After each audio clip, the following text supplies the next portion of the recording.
everybody, and welcome back to what is now part 5 of the SMS Astray build. And in this one, we are going to be focusing on the Super Silver and the Inca Gold. Now, taking a look at them first, the Super Silver, they both have that same metallic,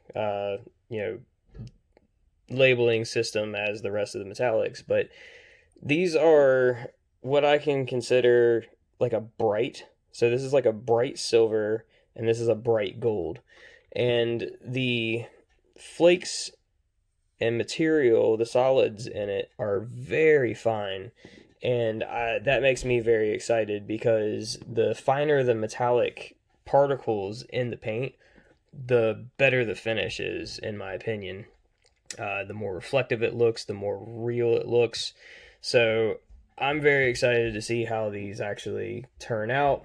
And as far as what we're actually going to be using them on, of course, it's the same PSI rating. You can read for yourself, but all of these paints so far have all been 12 to 15 PSI with a 0.3 needle. Of course, PPE. These are lacquer paints. Please use personal protective equipment in the form of nitrile gloves to protect your hands, and a respirator with a spray booth. If you don't have a spray booth, please use a well-ventilated area to spray. Now we'll move on to what I'm actually going to be spraying, and I kind of want to go off on a tangent for a second and talk about this blade. I made a big oops, and I ruined the blade that came with this kit. So therefore, I was forced to do my very first scratch build, and I was very nervous, and but I did it. I got it done, and I actually had a little bit of encouragement and a couple of nice tips from Scott Taylor, who kind of like nudged me in the right direction to actually scratch build my first scratch build, which is big thank you to him, and I'm very proud of this blade. Basically what I did is I took 2 pieces of plow plate, I traced out the old blade, and I glued those together with Tamiya thin cement, sanded the seam line down, and then I had to sand the actual surface on each side down so it could get thin enough to go through the sheath. After that, I actually sharpened it like you would a real katana, I guess, and using various sanding equipment. And then I put the little end piece on the end there using all separate pieces. So that X, those 2 side pieces, that one, and those 2 side pieces, they're all separate pieces. Very meticulous to put those together and get them glued into place and then sand it all down. But I think it came out really well. Of course, it's having a hard time focusing on it, but of course, this is going to go super silver. Of course, like with all my other metallics, start with a black base, so these have all been primed black. And I haven't decided whether or not I'm going to do it or not, but of course, you'll find out because it's going to be in the video or not. But I'm thinking about doing the wavy pattern that most katanas have, and then maybe adding like a drop of gunmetal or going over it with clear black. I'm not really sure yet, but probably just adding a drop of gunmetal to the super silver to darken it just ever so slightly, and thus giving it that two-toned wavy effect. So like I said, I just wanted to go off on that for a second. I'm very proud of this blade. It's actually more sturdy than the original blade, so there's something. So super silver on that. And then for all the other pieces that are kind of like accent pieces here and there on the sword, like this here goes on the end of the sheath. These are going to be with gold, of course, black base, gold, and there's a couple other pieces that are going to be like that. Now for the eyes for this kit, I'm really leaning towards actually doing it in gold. Of course, I wasn't ever going to do green, so I didn't ask for green, but I think it would be really cool to have like a pop feature to the eyes, and usually when you use bright colors, it does do that pop feature, where they stand out and they're very bright and it's like they're illuminated.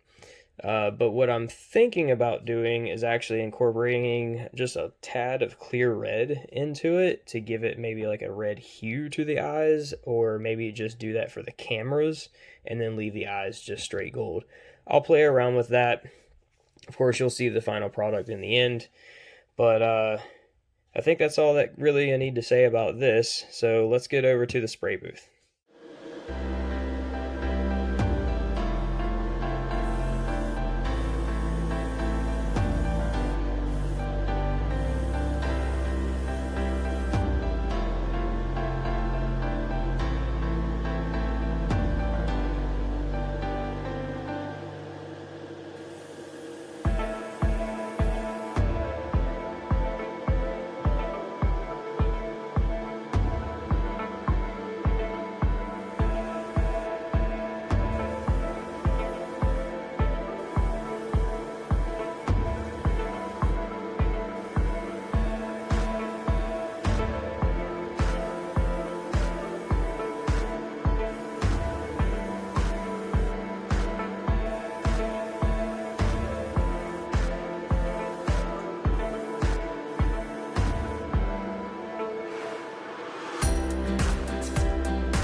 All right, so here we are at the conclusion of the silver and gold. There wasn't a whole lot of pieces, so I only have kind of like 3 pieces to review off of this because it was like the best pieces to show, as you know, this one here is big enough, and of course the blade is like the only thing that actually went true super silver.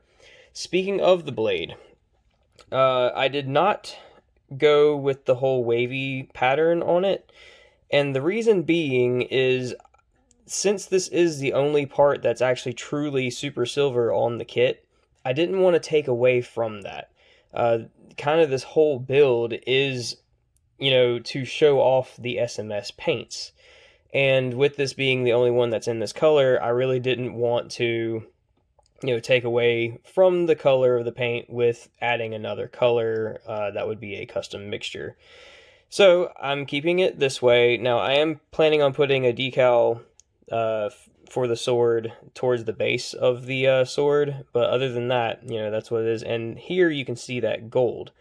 Inca gold actually turned out to be darker than I anticipated, which is fine. It actually looks really good, and I think this darker, deeper gold is going to pair really well with the rest of the kit.